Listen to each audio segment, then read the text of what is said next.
Si ustedes ven cómo se han organizado las ciudades en los últimos siglos, en el siglo XIX, en el siglo XX, la ciudad del siglo XIX estaba organizada alrededor del caballo, alrededor del transporte público movilizado por el caballo. La desventaja es que no pueden transportar, no pueden ir muy rápido, pero la gran ventaja es que no había caballos estacionados en las calles. No perdían ustedes una buena parte de la vialidad pública para mantener las carretas que se utilizaban en aquella época. Y como ustedes saben, esto se modificó a partir del siglo XX, cuando entró el automóvil. El siglo XX es realmente el siglo del automóvil, es el siglo en donde la industria automotriz se convierte en lo que después se llamó la industria de industrias. Es la industria que le dio la línea de montaje al resto de la manufactura. Es la industria que, en el caso, por ejemplo, de Alemania, contribuye con una buena parte del empleo. 1 de cada 20 empleos en Alemania tiene que ver con la producción de automóviles. Y desgraciadamente esto ha llevado a la situación que ven ustedes en esta imagen. Si ustedes ven las estadísticas de las megalópolis como la Ciudad de México, como la Ciudad de Londres, como París, hay muchísimos automóviles, pero prácticamente hay solo 1.3 personas por automóvil. Ese es el promedio de personas que van sentadas en cada vehículo. Y lo conocen de la Ciudad de México, yo soy de la Ciudad de México, ahí el tráfico está parado porque tenemos prácticamente una persona por vehículo, tenemos demasiados vehículos, y ni un segundo piso ni un tercer piso va a resolver el problema. Hay que compartir los automóviles y el problema es cómo compartir los automóviles, cómo hacer el tráfico con vehículos más seguro, reducir el número de accidentes que se tienen en cada año y al mismo tiempo cómo se puede reducir el número de vehículos que tenemos en las ciudades. Es un problema mundial porque de la estadística que ven aquí ya tenemos más de 1.000 millones de vehículos en todo el mundo, también contaminan, son la segunda fuente de CO2 y entonces por eso hay que ver qué ideas hay para modificar esta situación que tenemos ahora en el siglo XXI.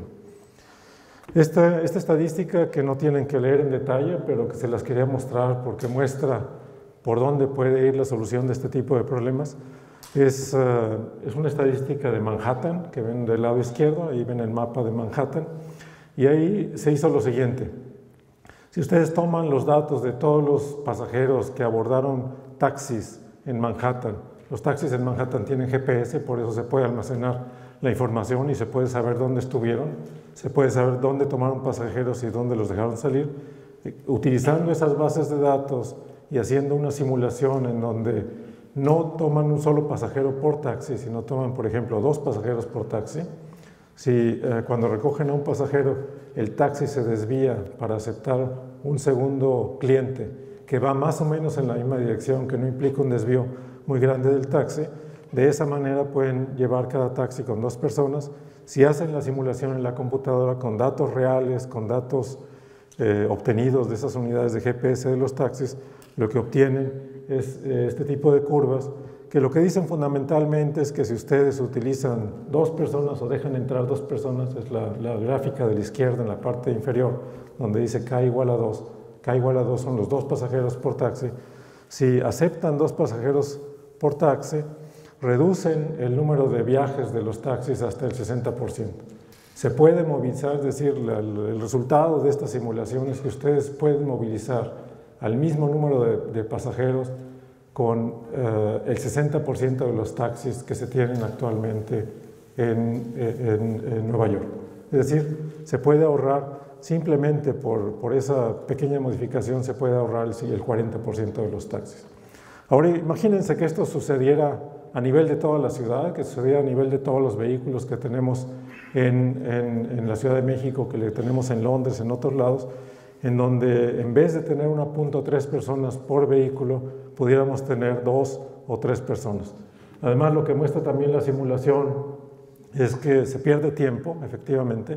El primer pasajero que entra al taxi tiene que esperar a que se recoja al siguiente pasajero si hay una desviación, pero si se limita la pérdida de tiempo a 90 segundos, 1 minuto y medio en promedio, se obtiene esa estadística que les mencionaba, 40% de ahorro. Si limitan el tiempo de espera, el tiempo adicional del primer pasajero a 5 minutos, obtienen incluso un ahorro mayor. Es decir, esa es una solución racional al problema del tráfico Es una solución que incluso ya se está pensando, se está elaborando cómo hacerlo en algunas megalópolis en el mundo. Pero la solución última es hacerlo con automóviles autónomos. Y lo que ustedes no saben quizás cuando compran un automóvil moderno, cuando compran un automóvil último modelo, es que ese vehículo que están comprando es un robot en realidad.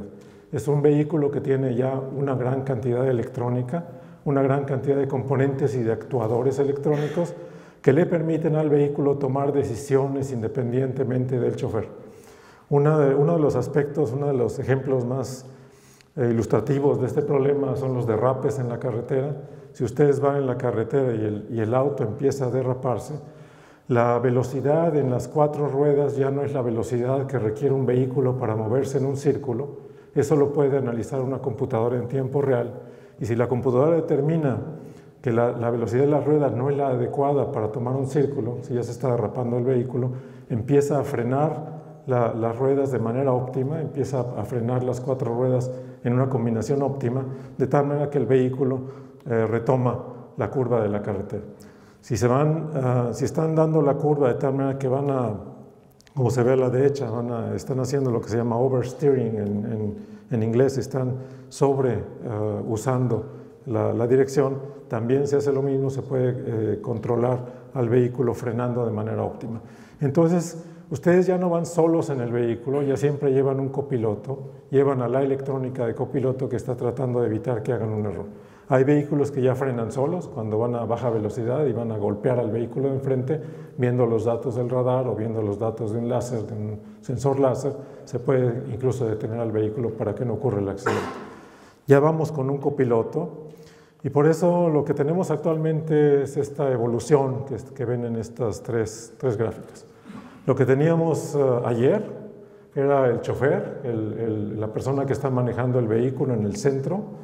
Alrededor del chofer muchas unidades electrónicas, lo que se llaman los ECUs o Electronic Control Units en los vehículos, que es todo lo que necesitan para controlar los frenos del vehículo, controlar incluso el radio del vehículo, controlar las ventanas del vehículo. Todo eso está controlado por microcontroladores, pero el chofer en el centro dando las órdenes, oprimiendo los botones, determinando lo que tiene que hacer el vehículo. La situación actual ya es la del centro, es una situación de transición donde la computadora ya va midiendo en tiempo real lo que hace el vehículo, midiendo en tiempo real las señales de los componentes electrónicos y va corrigiendo incluso la forma de manejo del chofer. Va como copiloto prácticamente ayudándole a manejar de la mejor manera posible.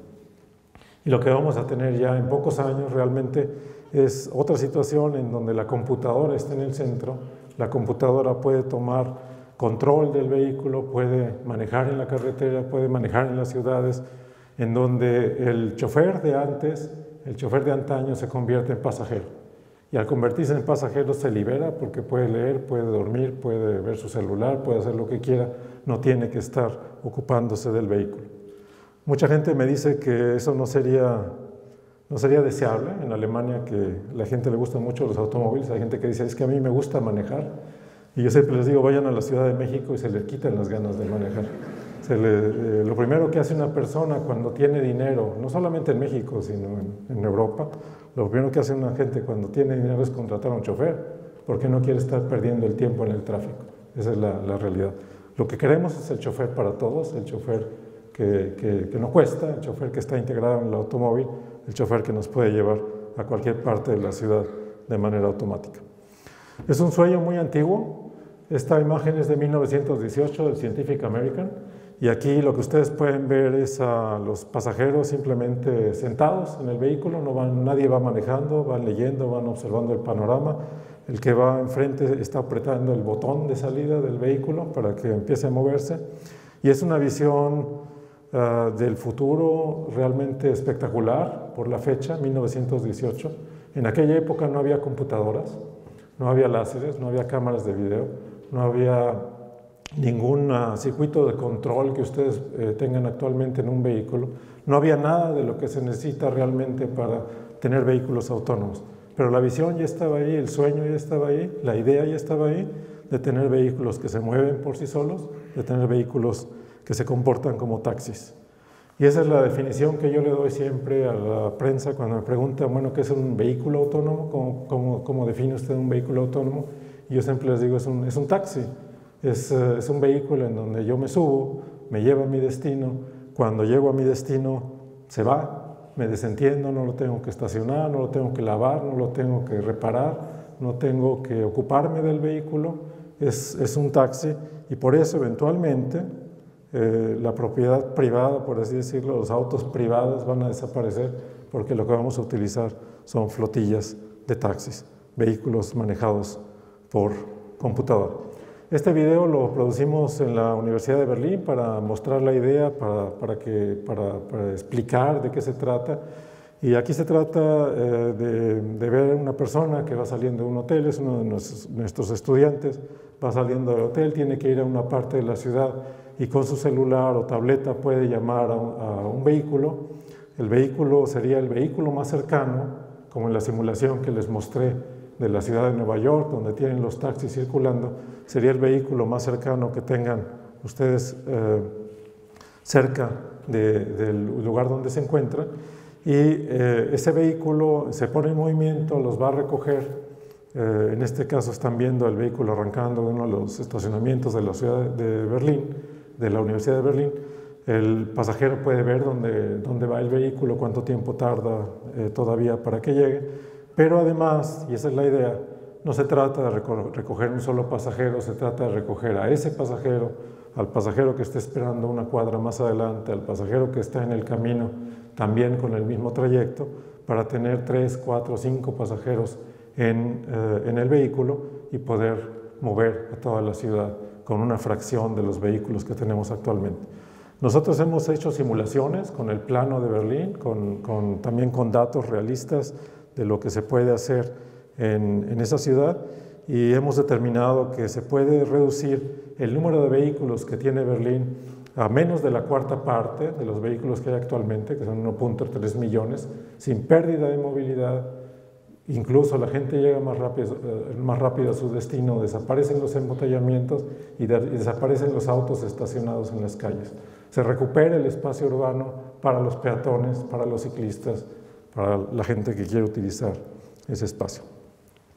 Déjenme hablarle de los vehículos que tenemos. Toda esta investigación empezó hace 10 años, tenemos ya 10 años trabajando en vehículos autónomos y esto empezó en el año 2006, yo estaba en la Universidad de Stanford de sabático, estuve ahí trabajando con el grupo que estaba preparando su vehículo para participar en una carrera de autos robóticos que se desarrolló en 2007, se llamó el Urban Challenge, organizado por DARPA.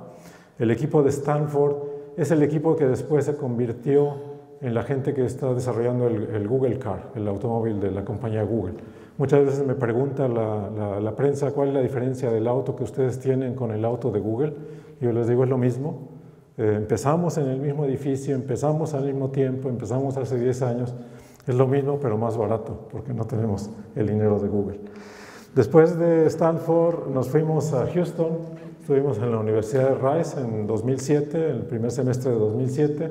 La carrera fue en noviembre de ese año. Desde Houston nos fuimos a San Antonio para probar el vehículo en un centro de investigación muy grande que es casi como una pequeña ciudad, entonces ahí probamos el vehículo y logramos llegar a las semifinales de la carrera de DARPA. Este es el equipo de estudiantes que participó conmigo para desarrollar el automóvil.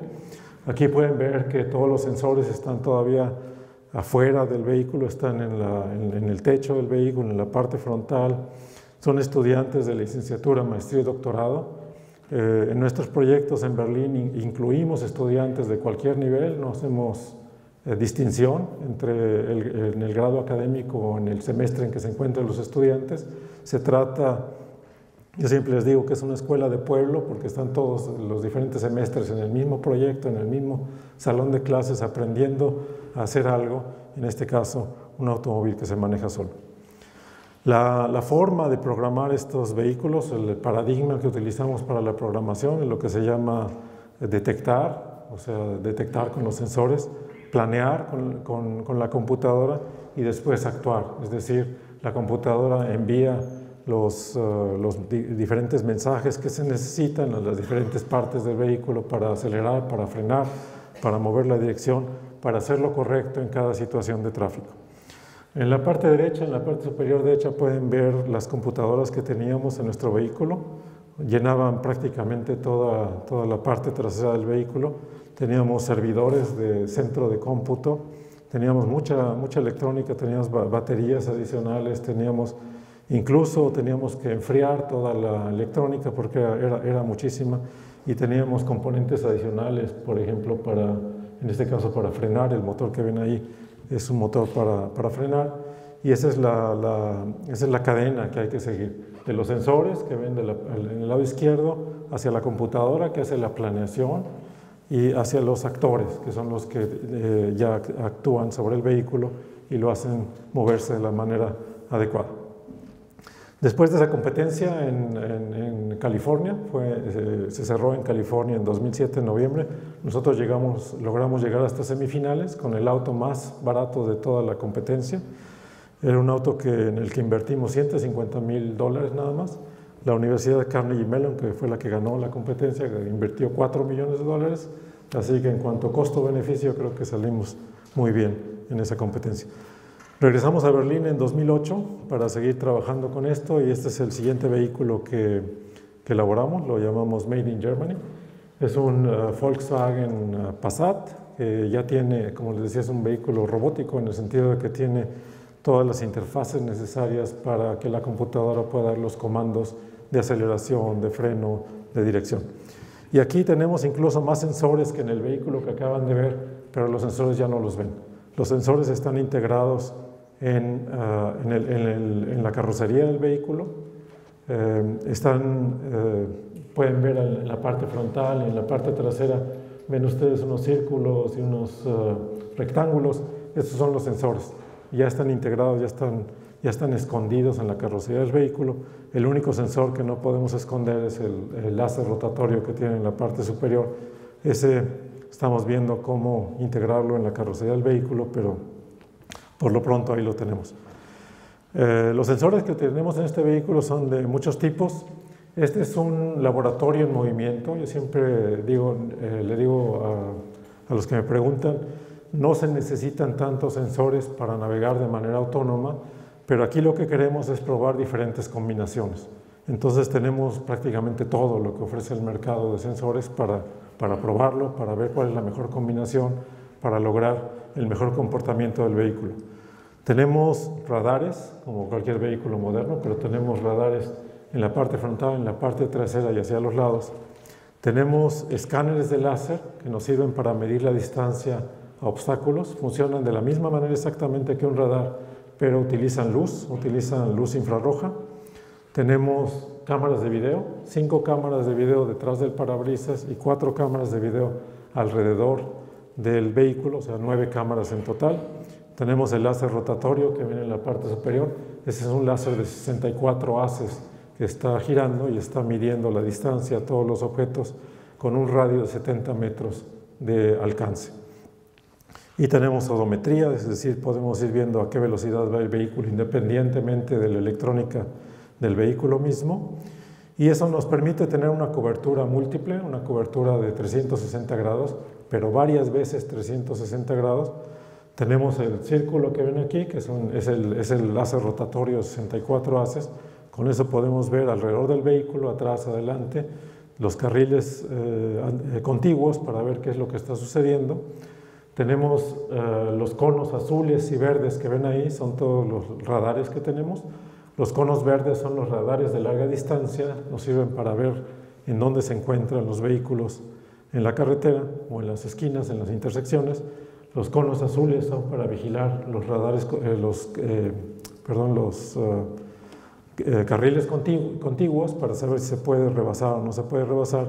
Y los triángulos amarillos, rosas, esos son los 3 láseres frontales y los 3 láseres traseros que nos permiten también detectar vehículos en movimiento. Es decir, tenemos cobertura ya con el láser rotatorio, tenemos cobertura con los láseres frontales y traseros de 360 grados y tenemos casi 360 grados con los radares, y además tenemos las 9 cámaras de video observando alrededor del vehículo, es decir que tenemos una redundancia cuádruple en los sensores con respecto a lo que queremos observar del tráfico. Eso es muy importante, además es muy importante que todos estos sensores producen mucha información, producen gigabytes de datos al estar funcionando, y todo lo almacenamos, todos los datos que se producen en el vehículo se van a un disco duro, y se van a un disco duro porque si tenemos algún problema en una prueba, podemos regresar al laboratorio y podemos ver qué fue lo que pasó, podemos ver todos los sensores, podemos reproducir el manejo del vehículo en una simulación. La electrónica del vehículo ya es mucho más pequeña, ya no son los servidores de centro de cómputo que vieron en el vehículo anterior, ya es una electrónica jerarquizada, ya tenemos microcontroladores para cada operación. La caja amarilla que ven al frente, esa caja es para la visión computacional, para procesar las imágenes de las cámaras. La caja negra que ven en la parte derecha inferior es para procesar las señales de GPS. También tenemos un sensor de GPS, pero eso se los voy a mostrar más adelante. La caja gris de la parte derecha hacia el fondo es para procesar los datos de los láseres. Es decir, que por cada tipo de sensor tenemos una computadora especializada en ese tipo de sensor que fusiona la información, como se dice, detecta los obstáculos, nos da ya una visión del panorama del tráfico, y toda esa información se fusiona finalmente en la computadora maestra, pero la computadora maestra, como ya está descargada del trabajo principal, que es procesar los sensores, el trabajo más duro, que es procesar los datos de los sensores, la computadora maestra es una laptop, es una pequeña computadora que ya puede tomar las decisiones de alto nivel, es decir, avanzar, esquivar, frenar en caso necesario. Además hay una computadora adicional, que aquí no está en esta imagen, es una segunda computadora que está vigilando a la primera computadora maestra. En caso de que la segunda computadora no esté de acuerdo con el comando que está enviando la computadora maestra, la puede interrumpir, puede desconectar las computadoras, le da un aviso acústico al que está manejando, y de esa manera puede pasar el control a la persona que va de seguridad en el vehículo. Una cosa también muy importante es que, ya les dije, los carros modernos son robots, pero los carros modernos también son redes de computadoras. En cada carro moderno hay varias redes de computadoras, no hay una sola red de computadoras, hay varias redes de computadoras. Pueden tener una red, lo que se llama CAN en la industria automotriz, una red automotriz que conecta diferentes componentes a una cierta velocidad. Si requieren más velocidad para interconectar componentes o sensores, pueden tener una red Ethernet, que es la siguiente de izquierda a derecha.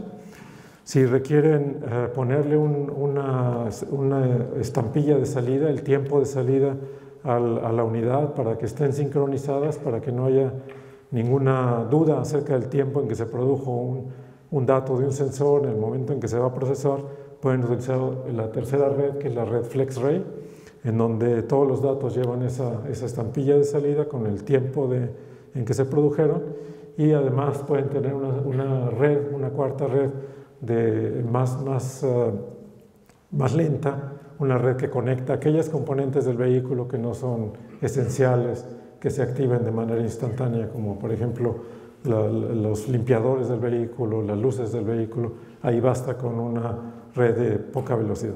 Entonces los automóviles ya tienen una red de cómputo instalada, y ustedes cuando compran no un automóvil, compran un robot con redes de cómputo, y además en el futuro van a comprar también telecomunicación.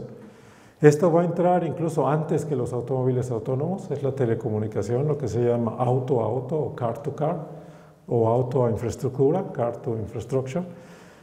Hay una ley que preparó la Administración de Carreteras de Estados Unidos, la National Highway Traffic Administration, en donde a partir de 2018 todos los vehículos nuevos que se vendan en Estados Unidos van a tener telecomunicación.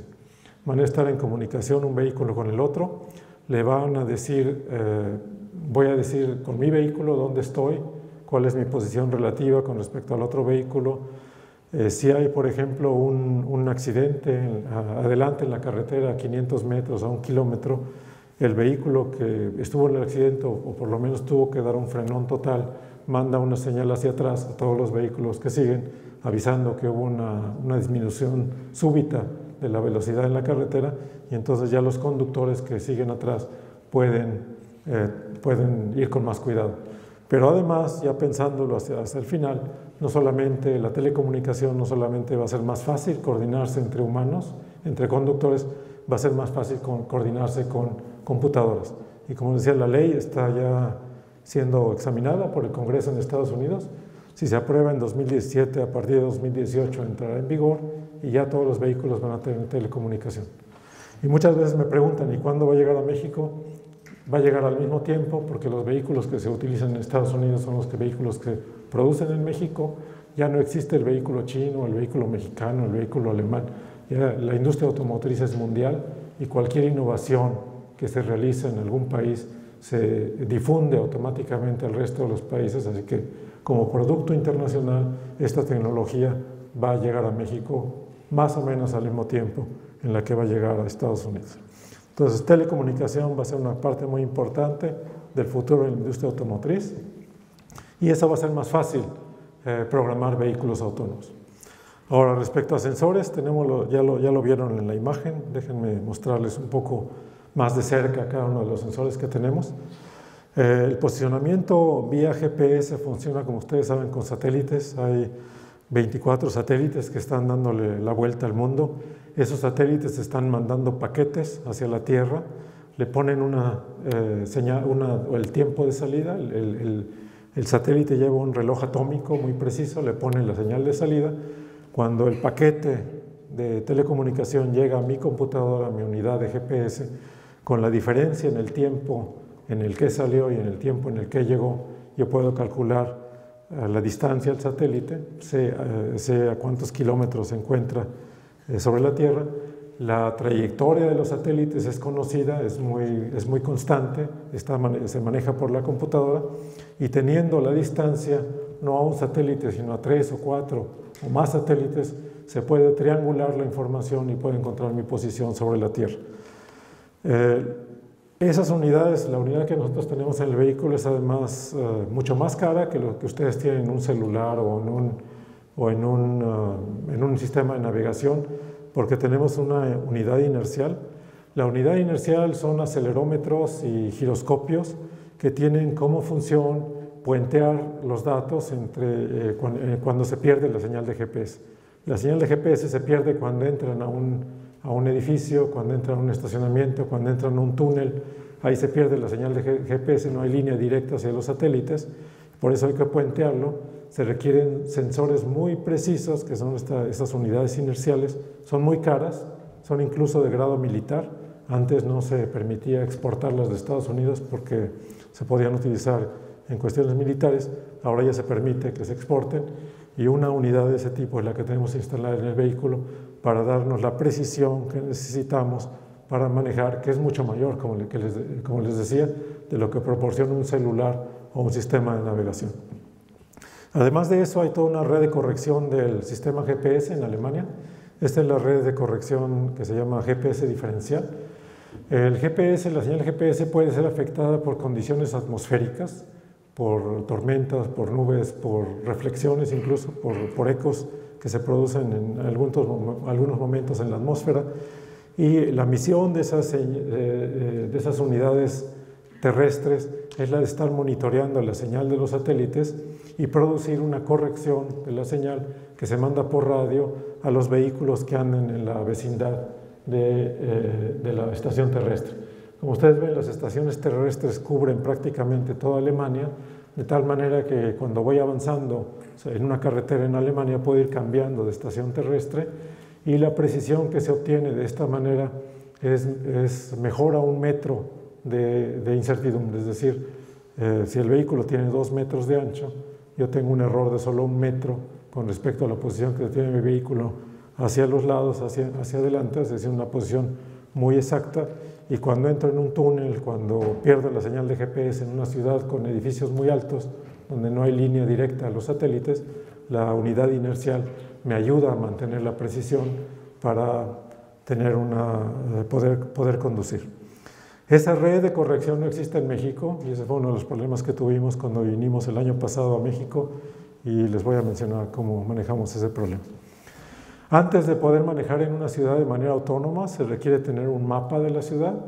El mapa tiene que tener 3 dimensiones porque no es lo mismo ir en una salida de carretera hacia arriba donde los sensores van viendo hacia el cielo o ir en una entrada en la carretera donde los sensores van, si voy bajando, están viendo la carpeta asfáltica, pero aparece como una gran muralla para los sensores. Como no es lo mismo, hay que tener el perfil de la carretera, hay que tener los datos de tercera dimensión de la carretera, eso es lo que ven aquí. Estos no son los datos similares a los de Google Maps. Muchas veces me preguntan si utilizamos Google Maps para manejar y no es así. No es así porque Google Maps no tiene tanto detalle, no tiene el número de carriles, no tiene la velocidad de los carriles, no tiene las conexiones entre los carriles, no sabe nada de las salidas de las carreteras, cuál es el carril para la salida, no sabe de los semáforos. Es decir, mucha más información que lo que ofrecen los mapas de Google y por eso antes de navegar en cualquier ciudad tenemos que navegar una vez para levantar el mapa. Y fue lo que tuvimos que hacer en México el año pasado. En septiembre navegamos desde Nogales, en la frontera con Arizona, hasta la Ciudad de México, pasando por Sonora, Sinaloa, Nayarit.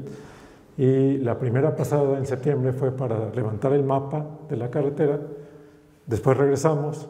La segunda pasada fue ya para manejar de manera autónoma, teniendo el mapa que nosotros mismos elaboramos de manera semiautomática de la carretera. Entonces, eso es muy importante para poder navegar. O sea, la unidad de GPS es algo que facilita mucho las cosas y ahí tenemos algunos proyectos que después les voy a mencionar.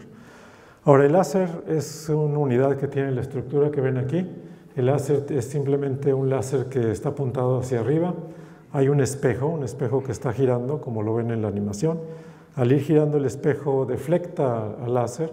Al deflectarlo está haciendo un barrido enfrente del automóvil. Se pueden cubrir. En el caso de los láseres que tenemos, cada láser tiene 270 grados de cobertura.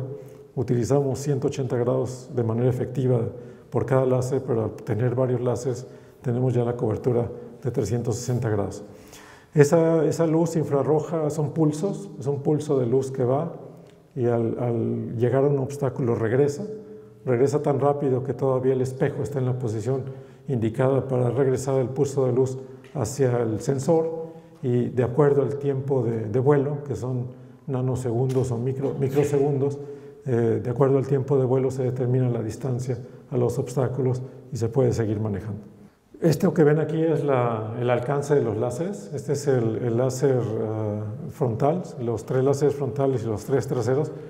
La línea amarilla que ven es el láser, es una simulación en la computadora del alcance que tiene el láser. Donde no hay línea amarilla es porque ahí hay un vehículo, entonces la sombra que proyecta ese vehículo nos indica que ahí está un ciclista, o en este caso son 2 vehículos atrás del nuestro, el vehículo blanco en la imagen, y eso les da una idea del alcance increíble que tienen los láseres cuando están siendo utilizados.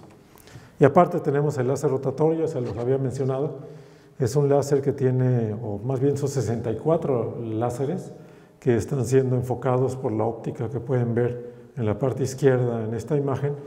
La parte derecha, la imagen de la parte derecha les da una idea de la distribución, de la orientación de los 64 láseres. Y entonces, como ven, tienen 64 círculos en donde tienen las distancias. Con eso pueden detectar dónde se encuentra la carretera, cuál es la parte navegable y aquellas partes donde el entorno está elevado, son árboles, son arbustos o son otros automóviles, se puede detectar haciendo el procesamiento. Es una cantidad enorme de información, son 64 láseres, están rotando a 13, se puede ajustar entre 13 y 17 rotaciones por segundo, y entonces están produciendo 1 millón de puntos de mediciones, una nube de puntos con 1 millón de puntos por segundo que tienen que ser analizados para detectar la estructura de 3 dimensiones de la carretera o de la calle de la que se trata. Se los puedo mostrar con un video de los sensores. Este es el alcance primero de los sensores que vieron anteriormente. Voy a regresar a este video, pero primero les muestro el láser rotatorio. Estos son los 64 láseres operando de manera simultánea. Como pueden ver, hay círculos concéntricos. Esos círculos concéntricos les dan idea de cuál es la orientación, y como pueden ver, se puede, incluso con el millón de puntos que tenemos, se ve muy bien que hay dos vehículos que nos vienen siguiendo. Pueden ver los postes en la calle, pueden ver la estructura general, y aquí es el mismo tipo de información, pero sobrepuesta sobre Google Maps. O sea, Google Maps sí los utilizamos, pero los utilizamos nada más para visualización, para mostrar por qué parte de la ciudad andamos. Y aquí pueden ver que simplemente con ese láser tenemos esos 70 metros de alcance que les mencionaba. Nos sirven para visualizar los automóviles, los árboles, incluso las fachadas de las casas que tenemos alrededor de la calle, y con esa información se puede navegar en el vehículo. Todo eso hay que fusionarlo, hay que ponerlo junto en la computadora. Entonces déjenme regresar a este video. Este video ya tiene la información fusionada. Aquí tenemos lo que han detectado los láseres. Le ponemos un spot amarillo a los obstáculos. Los obstáculos que no están sobre la calle, que no están sobre los carriles de manejo, los eliminamos de tal manera que nos quedamos solo con los obstáculos relevantes. A eso les ponemos una cajita roja. Esa cajita roja nos dice dónde están los vehículos. Y aquí vamos llegando a una glorieta cerca de la Universidad Técnica de Berlín. Esta glorieta es la glorieta más peligrosa, es de hecho la intersección más peligrosa en Berlín, donde ocurren más accidentes relativamente. Y aquí pueden ver toda la información que tienen las computadoras. Es mucho más que lo que puede manejar una persona, que lo que puede administrar una persona en su cabeza. Los automóviles autónomos todavía no son más seguros que una persona manejando, bueno, no que todos manejando, que un buen manejador manejando. Todavía no son más seguros que un buen manejador manejando, pero eventualmente van a ser mucho más seguros que cualquier persona manejando por la gran cantidad de información que van a manejar, y además porque van a tener telepatía, porque van a estarse comunicando entre ellos, porque van a estar intercambiando información, porque van a poder negociar las intersecciones antes de llegar a la intersección. Cuando llego a la intersección ya se sabe quién pasa primero y ya nadie se me puede adelantar. Las computadoras decidieron por sí solas qué es lo que va a suceder. Esta es otra imagen también de los sensores láseres, para que vean una parte del procesamiento. Una parte del procesamiento consiste en detectar las partes de la nube de puntos que están arriba del suelo, arriba del nivel del suelo, ponerle un píxel rojo, marcarlos con rojo para análisis posterior, y así empieza el procesamiento. Es toda una cadena de pasos que hay que seguir para poder llegar a operar el vehículo. Esto ya es la visión computacional, pero eso se los quiero mostrar más adelante. Estos son los radares. Esta es la cobertura la pluma de cobertura que tiene el radar frontal y los radares laterales. Y lo más importante de los radares no es tanto la cobertura. Los radares son muy buenos en nuestro caso, sobre todo para medir la velocidad de los vehículos en la carretera o en la calle. Los láseres, que operan con el mismo principio que los radares, los láseres son muy buenos para medir distancia, tienen errores de centímetros nada más para medir distancia. Los radares son menos precisos para medir distancia, pero son mucho más precisos para medir velocidad, utilizando el efecto Doppler, lo que se llama el efecto Doppler en física. Entonces, viendo la señal de radar y utilizando el efecto Doppler, se puede calcular de manera muy precisa a qué velocidad viene el vehículo que tengo atrás en la carretera. En Alemania es muy importante porque algunas carreteras no tienen límite de velocidad. Entonces, si el tipo que viene atrás en la carretera viene a 200 kilómetros por hora, es mucho más difícil cambiar de carril a que si viene a 100 kilómetros por hora. Por eso medir la velocidad es muy importante. Y tenemos visión computacional. Ya les había mencionado que tenemos muchas cámaras de video. Aquí las pueden ver en esta imagen, las 5 cámaras de video que tenemos detrás del parabrisas. La primera cámara está detrás del espejo retrovisor. Esa cámara detrás del espejo retrovisor nos sirve para detectar el carril, para detectar las líneas blancas del carril y poder centrarnos en el carril. Las dos cámaras que siguen a la izquierda y la derecha, esas dos cámaras son cámaras de blanco y negro, pero tienen lo que se llama un gran rango dinámico, es decir, pueden ver en sombras y en alta iluminación pueden ver muy bien. Esas dos cámaras las combinamos para producir una visión de tercera dimensión, una visión estereoscópica de la carretera. Y las dos cámaras, una a la izquierda, otra a la derecha al final, las cámaras extremas, esas cámaras son para manejar los semáforos, son cámaras de color que nos ayudan para manejar los semáforos del vehículo. Entonces tenemos esas 5 cámaras de video detrás del parabrisas y tenemos 2 cámaras de video adicionales, una en cada espejo retrovisor viendo hacia los lados, una cámara en la parte frontal y una cámara en la parte trasera. Eso nos da otra vez una visión a ojo de pájaro, se dice, una reconstrucción a ojo de pájaro de lo que están viendo las cámaras, y con esas nuevas cámaras de video eventualmente vamos a poder manejar sin ningún otro sensor, y ese también es nuestro objetivo a largo plazo. Este es el tipo de cosas que hacemos con las cámaras de video, la detección de los carriles, que hay que hacerla para centrarse en el carril, porque el GPS no tiene la precisión última que se necesita para centrarse. Reconocimiento de objetos, es decir, de vehículos, también se puede hacer procesando las imágenes, y sobre todo el reconocimiento de las luces de los semáforos, ¿no? La luz roja o la luz verde, las señales de tránsito para poder detenerse o poder avanzar de acuerdo a como lo requiera el semáforo. Es una parte muy importante. La computadora que tenemos, la computadora de decisión central, la laptop que tenemos en el vehículo, va además hablando con el conductor de seguridad, le va diciendo lo que va viendo. Si vio al semáforo en rojo, le dice el semáforo está en rojo. Si vio el semáforo en verde, le dice el semáforo está en verde, para que así el conductor de seguridad tenga la certeza de que la computadora no se va a pasar el alto, que no tenga que intervenir, no tenga que hacer nada difícil, digamos, para tomar control del vehículo. Esta es una imagen que les muestra la reconstrucción de tercera dimensión que se puede hacer con las cámaras, y nosotros utilizamos un paradigma que se llama el paradigma de 6 dimensiones o visión computacional de 6 dimensiones. Eso quiere decir 3 dimensiones para la posición de los objetos. Los colores aquí les indican si está cerca, si está lejos. Son las 3 dimensiones de dónde se encuentra el objeto que estoy viendo. Y las flechas que ven en la parte derecha, en toda la imagen, esas flechas es el movimiento aparente de los objetos, el movimiento aparente de la calle o el movimiento aparente de otro vehículo que tenemos alrededor.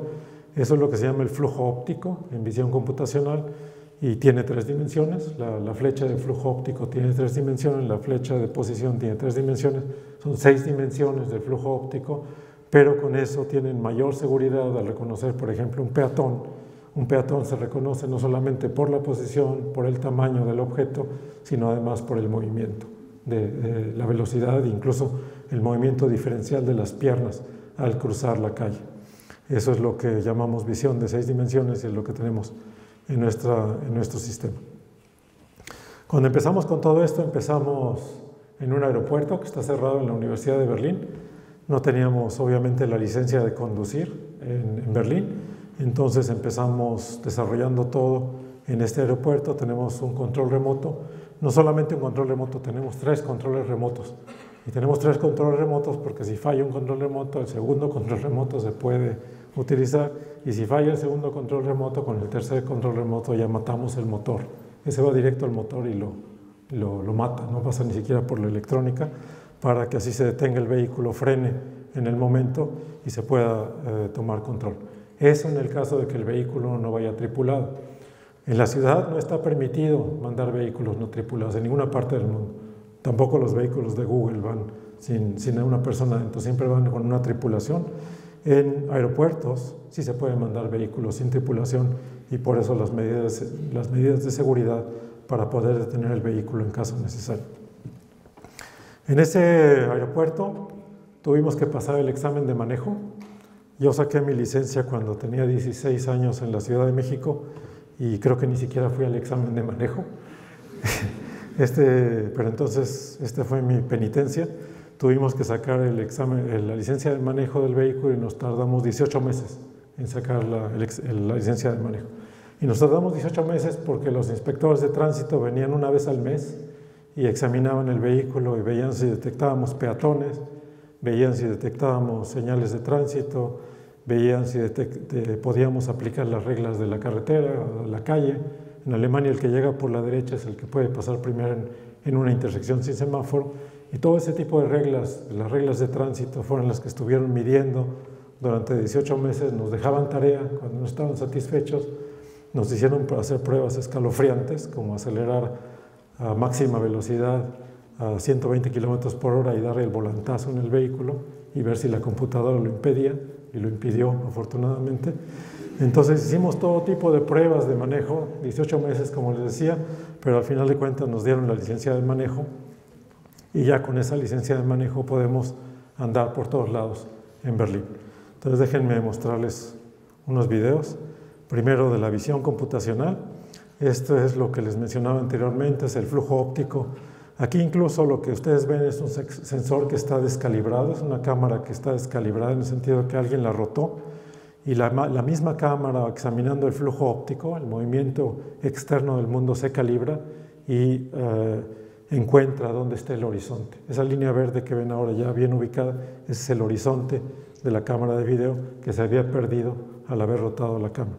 Entonces la autocalibración de sensores es una cuestión muy importante, sobre todo en el caso de cámaras de video.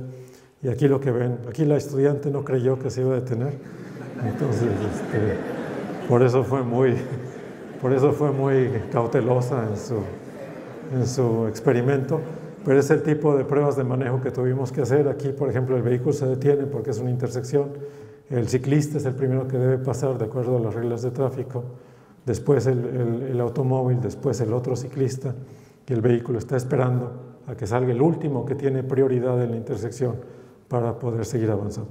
Estas son imágenes, como les decía, de la prueba de manejo que realizamos ahí en Berlín hasta que nos dieron ya la licencia de manejo. Pero eventualmente la obtuvimos y empezamos a hacer cosas también más difíciles, como por ejemplo navegar en una pista de carreras. Esta es una pista de carreras que se montó en ese aeropuerto para autos eléctricos, hubo una carrera de autos eléctricos. Entonces, como es nuestro aeropuerto, pudimos utilizar la pista de carreras. Y aquí nos ven un día que dejamos el auto, estuvo varias horas dando vueltas a una aceleración de 1 G alrededor de la pista. Nos acabamos un juego de ruedas en un solo sábado, porque el auto va tomando las curvas, como decía, esa aceleración de 1 G. Además había un corredor de carreras francés. Él tomó nuestro vehículo, lo manejó manualmente en el circuito, le tomamos el tiempo, después le tomamos el tiempo a la computadora. La computadora perdió por 2 segundos contra el corredor de autos, pero yo creo que no hay nadie aquí en este auditorio que le hubiera ganado a la computadora. Es decir, la computadora es mucho más precisa para manejar, además maneja de manera más suave, de manera más consistente, y eso ayuda, entre otras cosas, a ahorrar combustible. Esta ya es todo lo que les he mencionado, ya integrado. Es por un lado las cámaras de video en la parte inferior. La parte superior es el cerebro de la computadora, es lo que está analizando la computadora, es la intersección que vieron, es la glorieta que vieron anteriormente cerca de la Universidad Técnica. Y aquí ya se integra toda la información, se integra la información de la posición de los obstáculos. La línea verde que ven ustedes enfrente, esa es la proposición de lo que está proponiendo la computadora como trayectoria para el vehículo está tratando de seguir en esa trayectoria, y ya el controlador interno de la computadora está tratando que sea de la manera más suave posible, de la manera más homogénea posible, para ahorrar combustible y para además hacer que todo sea más seguro. Esta ya es en Berlín, en las calles de Berlín, en la carretera. Este es un trayecto desde el nuevo aeropuerto que todavía no está abierto allí en Berlín. Está en las afueras de Berlín, en Brandenburg, en el estado de Brandenburg. Y aquí la misión para el vehículo es ir del aeropuerto al centro de la ciudad. Hay 2 personas en el vehículo porque ese es uno de los requerimientos de la licencia de manejo. A veces me dicen, ¿para qué necesitas un vehículo autónomo si necesitas 2 personas para que te lo manejen? Pero ese es un requerimiento de seguridad. La persona que va detrás de la dirección va viendo que no ocurra nada. En caso de que no le guste lo que está haciendo la computadora, por ejemplo, ahora que está cambiando de carril, simplemente con oprimir ligeramente el pedal del freno, se desconectan las computadoras. Tiene un botón rojo a la izquierda, otro a la derecha. Si oprime los botones, también se desconectan las computadoras. Si el copiloto que va a la derecha quiere desconectar las computadoras, las puede desconectar, pero el copiloto también va ahí porque va viendo en el cerebro de la computadora para ver lo que está planeando el automóvil, y además de que la computadora está informando verbalmente de lo que está haciendo, el copiloto puede verificar algunas de las cosas. Este es el trayecto en la carretera adentro de la ciudad. Lo voy a adelantar para que salga de la carretera. Aquí ya está saliendo, es la salida cerca del centro de convenciones de Berlín, ya para entrar a una de las calles principales, una calle de 4 carriles de ida, 4 carriles de regreso, que es la reconstrucción en la computadora que vieron, y esta es otra vez la glorieta que vieron en la reconstrucción de la computadora. Y aquí lo difícil es que tienen que encontrar el carril, las líneas blancas, pero hay muchas líneas, como pueden ver ahí. Hay líneas que se cruzan, hay líneas que cuando quiero salir de mi carril tengo que encontrar cuál es la línea, cuál es el carril de la calle siguiente que conecta con mi carril, y al mismo tiempo hay que estar observando el semáforo que está en la parte derecha. Ese semáforo se ve en el último momento, está muy cerca, el ángulo que se necesita es un ángulo muy complicado. Entonces se ve en último momento, y por eso esa intersección es tan difícil para la gente, por eso hay tantos accidentes, y por eso es un desafío pasar por esa intersección con un vehículo. Aquí ya vamos llegando al centro de Berlín. Esta es la columna de la Independencia, es la columna de la Victoria en Berlín, que es idéntica a la columna de la Independencia en el DF, y aquí ya vamos llegando al centro de la ciudad. Esta misión es una misión de 40 kilómetros desde el aeropuerto hasta el centro de la ciudad. Son 123 semáforos que hay que detectar de manera correcta para no hacer un error. Este trayecto lo hacemos regularmente cuando tenemos visitantes políticos que llegan a visitar Berlín. Les hemos dado una vuelta. El gobernador de Nevada ya se subió a nuestro vehículo, el alcalde de Berlín ya también se subió al vehículo. La ministra de Ciencias ya también navegó en el vehículo, y ahora que estuvo Peña Nieto le íbamos a dar una vuelta en Berlín, pero la seguridad no lo permite, así que no lo hicimos. Entonces ya hemos navegado, como ven ustedes, en Berlín. Hemos navegado también este es San Antonio, este video que están viendo aquí es San Antonio, y este es un poquito más complicado porque aquí no hay mapa. Este es un estacionamiento en ese centro de investigación que les mencionaba.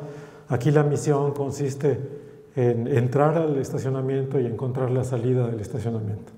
Parece sencillo, pero si no se tiene un mapa del estacionamiento es complicado, porque hay que ver cómo están estacionados los carros, hay que ver cuál es la orientación general, cuáles son los pasillos para recorrer, hay que encontrar algún pasillo que no esté bloqueado. Y aquí el vehículo, como ven, cruzó el estacionamiento y continúa ya por esta calle del centro de investigación. Aquí quizás también lo que es interesante es que la calle es muy angosta, es una calle relativamente, tiene ondulaciones que más adelante se presentan. También hay conos dividiendo los carriles. Esos conos se deben detectar, pero al mismo tiempo el automóvil no se debe asustar, no debe tratar de evadir los conos, distanciándose muchos de ellos porque no son peligrosos, porque son parte de la estructura de la carretera.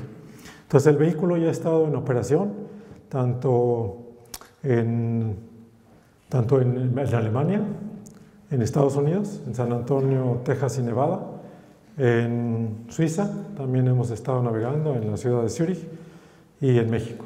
En México el año pasado con el trayecto que realizamos.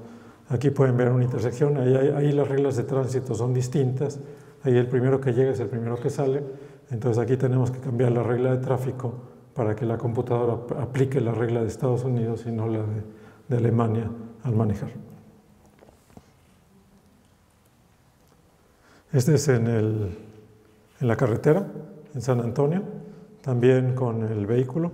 Las carreteras en Estados Unidos no tienen chiste, realmente. No es un desafío mayor navegar en una carretera en Estados Unidos, son muy anchas, muy bien señalizadas, todas van hacia adelante. Hay muy pocas curvas, entonces navegar en las carreteras en Estados Unidos no es un desafío realmente interesante. Por eso vinimos a México, porque había que tener un desafío mayor Y entonces pensamos, ¿qué desafío mayor que navegar en México?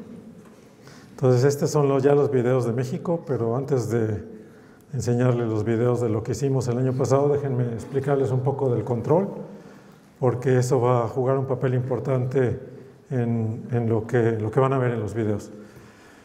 Cuando tenemos el vehículo y estamos navegando con este vehículo, tenemos todos los datos de los sensores, pero tenemos lo que llamamos el macroplan y el microplan.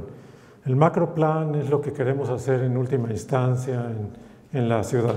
Queremos ir de un punto A de la ciudad a otro punto como un sistema de navegación. Hay que escoger las calles por las que se quiere navegar. Hay que escoger también alternativas. Por ejemplo, aquí lo que pueden ver es que hay una parte de la ciudad donde pueden escoger entre dos rutas. Hay la posibilidad de ir a la izquierda y la posibilidad de ir a la derecha. Y entonces se necesita alguna forma de evaluar las rutas, se necesita alguna forma de decidir por dónde se va a ir uno. Y hay diferentes criterios para avanzar en cualquier sistema de navegación. Uno es el tiempo de llegada, cuánto voy a tardar en llegar a mi destino. Otro es el número de vehículos, la densidad del tráfico, quizás a lo largo del trayecto. Otro es, por ejemplo, las curvas que me voy a encontrar. Si quiero manejar menos curvas, puedo ver cuál es el camino más directo con menos curvas, etc. Hay muchos criterios que se pueden utilizar. Y dentro de, elaborando primero un macroplan, o sea, quiero ir de A a B siguiendo esta trayectoria. Después tenemos, adentro del macroplan, tenemos el microplan, que consiste en los siguientes 100 o 200 metros. El microplan es llegar a la esquina siguiente. Si ustedes quieren manejar una ciudad, lo primero que tienen que garantizar es que van a llegar a la esquina. Llegar a la esquina quiere decir, no quiero chocar, entonces hay una función de costo. Esa función de costo evalúa el riesgo de chocar en los próximos metros de acuerdo a la distancia que se tienen a los vehículos. Se evalúa también la distancia a los puntos de chequeo. Los puntos de chequeo son los puntos en el mapa que estamos tratando de seguir en una misión. El tiempo que se va a tardar el vehículo en cubrir ese microplan, la curvatura del camino. Si tengo la opción de utilizar una ruta con menos curvatura para disminuir la aceleración radial y darle más confort a los pasajeros, puedo también incluir eso en la función de error. Y también hay costos por maniobra. Costos por maniobra quieren decir, si quiero cambiar de carril, si por ejemplo voy atrás de un vehículo y el vehículo va a una determinada velocidad que no me gusta porque es muy lento, si la velocidad máxima son 100 km por hora y va a 60 y no me gusta que vaya a 60, puedo cambiar de carril. Pero para cambiar de carril tengo que pagar un costo, tengo que pagar una penalidad, porque es un riesgo cambiar de carril. Entonces, si me conviene, porque el aumento de velocidad eventualmente es grande, pago la penalidad. Si no me conviene, no pago la penalidad y sigo atrás del otro vehículo. Todos estos parámetros se pueden ajustar de tal manera que puedo tener diferentes tipos de choferes en mi vehículo. Puedo tener choferes muy agresivos.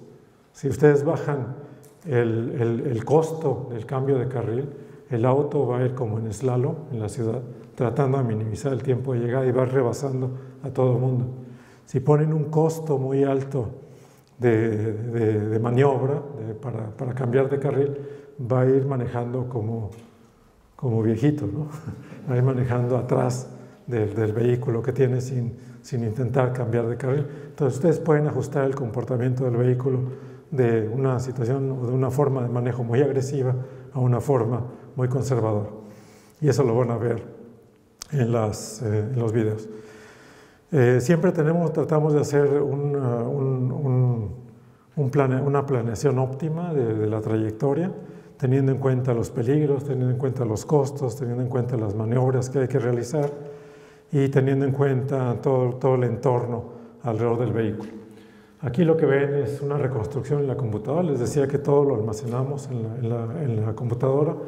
El video que vieron donde les decía este es el cerebro de la computadora, esa es una reconstrucción a posteriori de los datos que tenemos en los sensores, de la forma en que manejó el vehículo, para ver cómo se ejecutó todo lo que queremos hacer. Entonces queríamos un desafío mayor. Ya nos habíamos aburrido de las carreteras alemanas sin baches y sin peligro, así que hablamos con la Comisión Nacional de Seguridad en México y afortunadamente la Comisión Nacional de Seguridad es una sola y controla todas las carreteras federales, así que nos dieron el permiso para ir desde Nogales hasta la Ciudad de México, además de que nos pusieron patrullas que iban atrás de nosotros, patrullas federales que iban atrás de nosotros cuidándonos, que iban viendo lo que andábamos haciendo y que de vez en cuando incluso nos ayudaron a algunos experimentos. Ese es el trayecto que recorrimos, pasando por varios estados de la República, y déjenme enseñarles el resultado con algunos videos. Esta es la forma de entrar a la carretera. Descansábamos de vez en cuando, eso claro que hay que detener el vehículo, detener las computadoras. Aquí después de un descanso está reingresando el vehículo a la carretera. Me parece que esta es la carretera en Sinaloa, lo pueden ver por la vegetación. Entonces reingresa de manera completamente automática y puede seguir avanzando. Aquí lo interesante de este video, el que sigue, es la dirección. Vean lo quieto que va la dirección. La dirección no se va moviendo, los ajustes son de fracciones de grado a la dirección y eso no lo puede hacer una persona.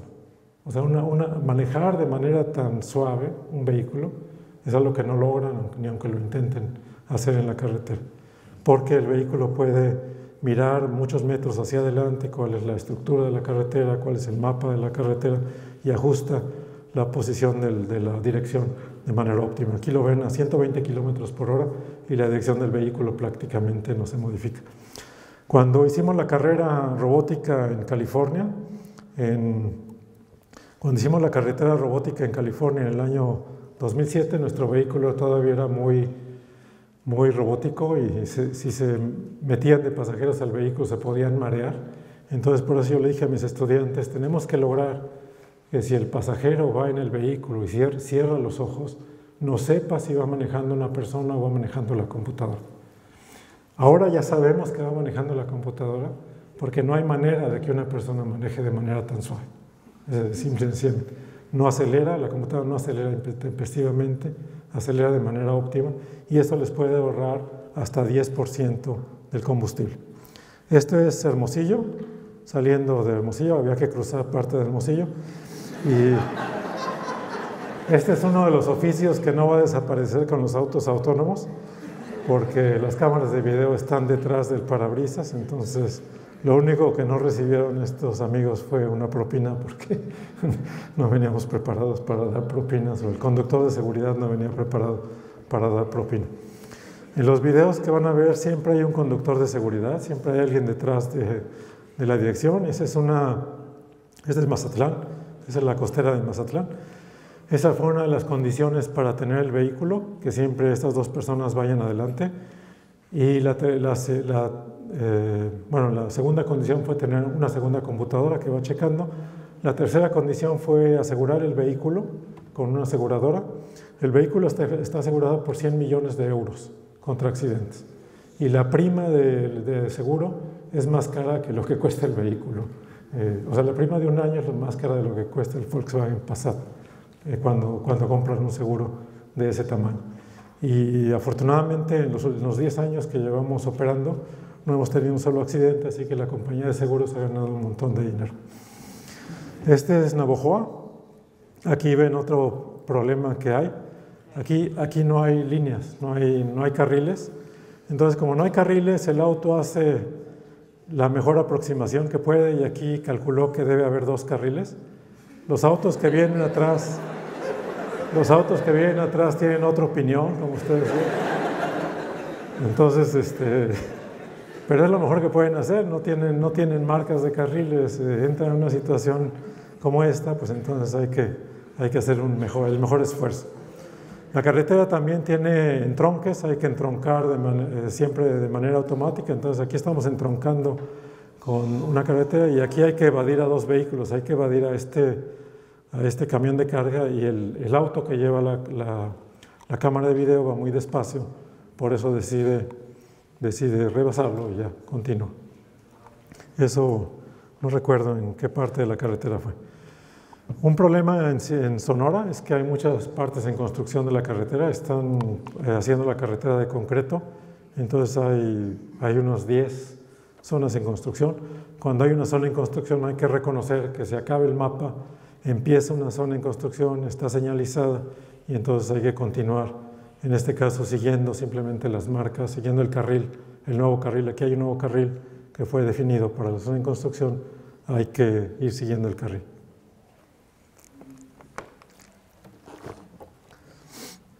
Entonces, zonas en construcción es uno de los principales problemas que se tiene cuando el mapa tiene una modificación. Aquí van a ver la función de costo en acción. Es un video que a mí me parece interesante porque aquí cambia de carril el automóvil porque va a una velocidad mucho mayor que la del camión de carga. Para cambiar de carril pagó un costo, pagó una penalidad, porque les decía que hay que pagar siempre por cambiar de carril, o sea, una penalidad virtual adentro de la computadora. Y lo normal sería que el vehículo regresara del carril izquierdo al carril derecho, pero más adelante ya detectó al siguiente vehículo con los sensores. Entonces no tiene caso regresar al carril derecho para después regresar al carril izquierdo y pagar otra vez dos veces la penalidad, el costo de pasar de un carril al otro. Entonces mejor se mantiene, minimizando el costo total, mejor se mantiene en el carril que ella lleva, que es el carril izquierdo, rebasa al siguiente camión de carga y ya decide cambiar de carril cuando ya no hay vehículos más adelante. Y de esa manera solo se paga el costo de cambiar de carril 2 veces y no 4. Ahí están viendo la función de costo en acción. También pasamos por casetas. También el paso por las casetas es automático. Aquí lo que ven es los sensores detectando lo estrecho de la caseta, va entrando de manera automática. Aquí se detiene y nosotros siempre dejamos bastante distancia con respecto a los otros vehículos. Voy a avanzar el video porque se tarda mucho en salir el vehículo. Aquí lo único que es manual es pagar la caseta. O sea, aquí el conductor de seguridad detuvo el vehículo en automático, paga la caseta y después de haber pagado la caseta activa otra vez tiene un botón con el que al oprimirlo se pasa el control a las computadoras. Ahí vieron que se movió la dirección, esa fue la computadora que tomó control. Y saliendo de la caseta, que es totalmente automático también, teniendo mucho cuidado de no golpear ninguno de los postes que tiene la caseta, lo primero que hay que hacer aquí es alcanzar la velocidad de crucero y rebasar otra vez a un camión de carga. La heurística que tenemos para rebasar en este caso es si el vehículo que va enfrente de nosotros lleva 20% menos velocidad que la que nosotros nos gustaría tener en la carretera, entonces es un candidato para ser rebasado y en ese momento entre la función de costo evalúa si nos conviene o no nos conviene. En este caso nos conviene por el ahorro que vamos a tener de tiempo, decide rebasar al vehículo. En la laptop pueden ustedes ver lo que está haciendo la computadora. Pueden ver una vista ojo de pájaro de lo que está procesando el vehículo y esa información es la que nos dice qué es lo que está sucediendo en cada escena de tráfico. Aquí esta es una prueba de alta velocidad. De vez en cuando le pedimos permiso a los policías de manejar a 140 kilómetros por hora. La carretera es de 110 kilómetros por hora, ahí vamos a veces a 140. Aquí vamos rebasando a la Policía Federal, que no es aconsejable en lo general, pero teníamos permiso de esa velocidad. Y si me preguntan qué sentí, es terrífico, ¿ya? O sea, es aterrorizante por una razón, porque no hay margen de error. En las carreteras mexicanas, en muchos lados, no hay guarniciones, ni del lado izquierdo ni del lado derecho. Es decir, se acaba el carril y ya está el muro de contención, o en este caso están los vendedores ambulantes, y aquí el vehículo tiene que evadir a los vendedores ambulantes, y luego tiene a la Policía Federal que abrió un tercer carril, entonces hay que ubicarse de la mejor manera posible para no atropellar a un vendedor y para no chocar con la Policía Federal. Pero les decía de las guarniciones que el principal problema es que a veces hay segmentos de la carretera que no tienen margen de error. Por ejemplo, este puente, ahí no hay margen de error. Ahí vamos a 25 centímetros de distancia del puente, a 120 kilómetros por hora. Cualquier error de manejo, cualquier error mínimo en la conducción del vehículo implicaría estrellarse con la guarnición de la carretera. Y hay otras partes de la carretera en donde hay escalones, o sea, se acaba el carril, hay 10 centímetros de guarnición y después hay un escalón de 30 centímetros. Si ahí sacan la rueda del vehículo, pues no regresan a la carretera, realmente.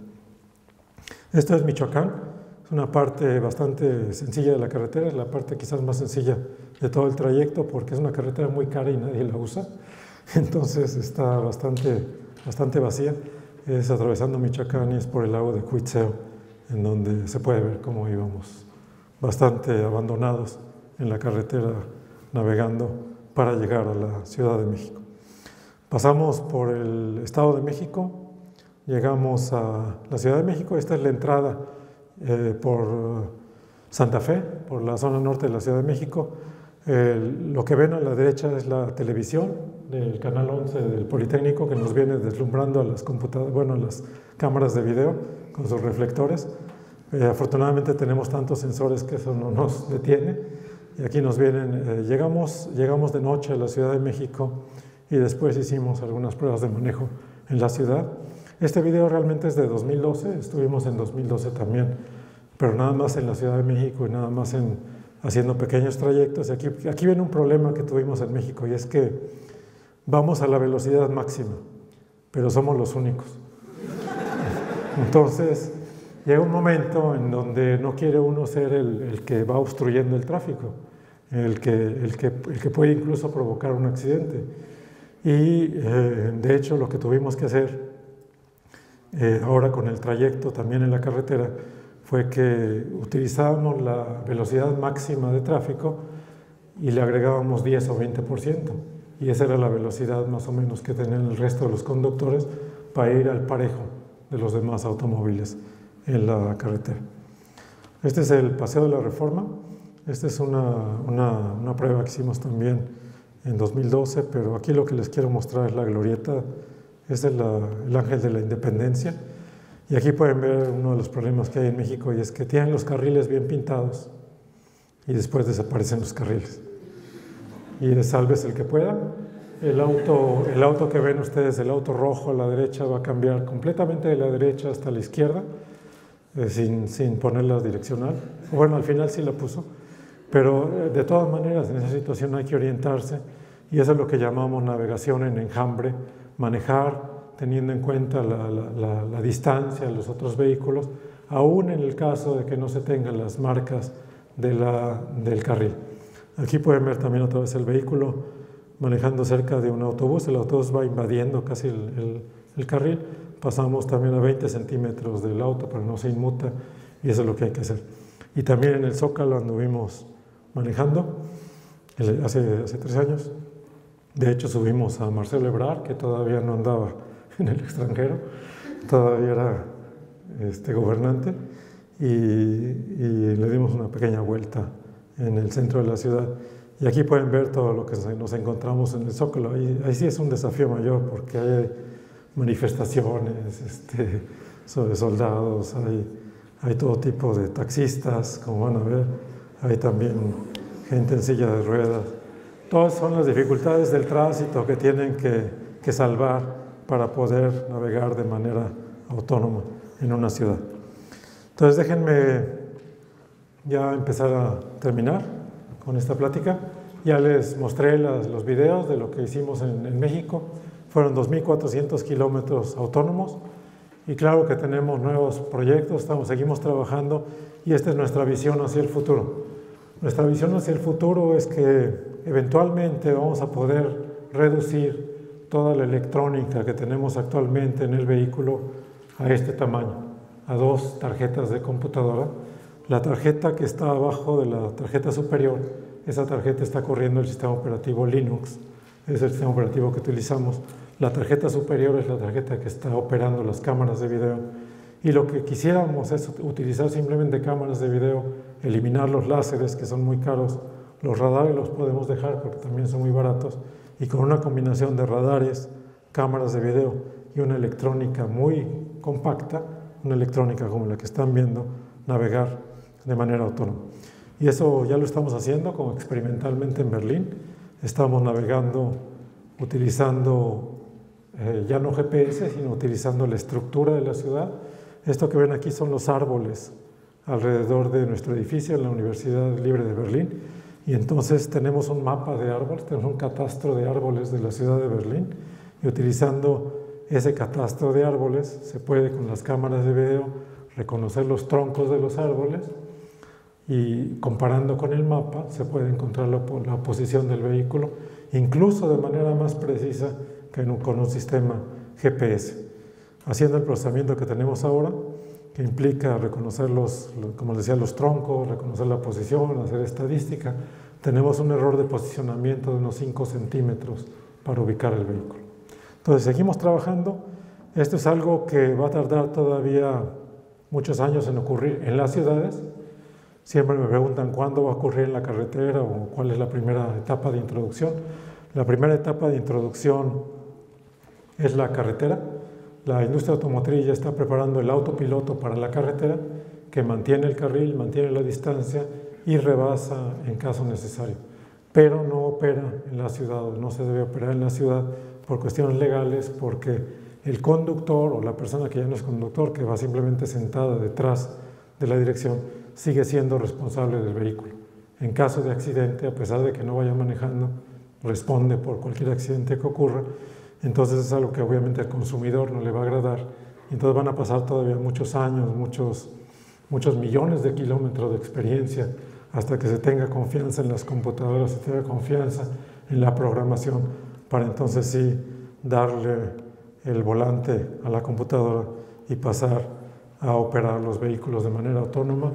Y con esto termino, con esta imagen termino mi conferencia. Muchas gracias.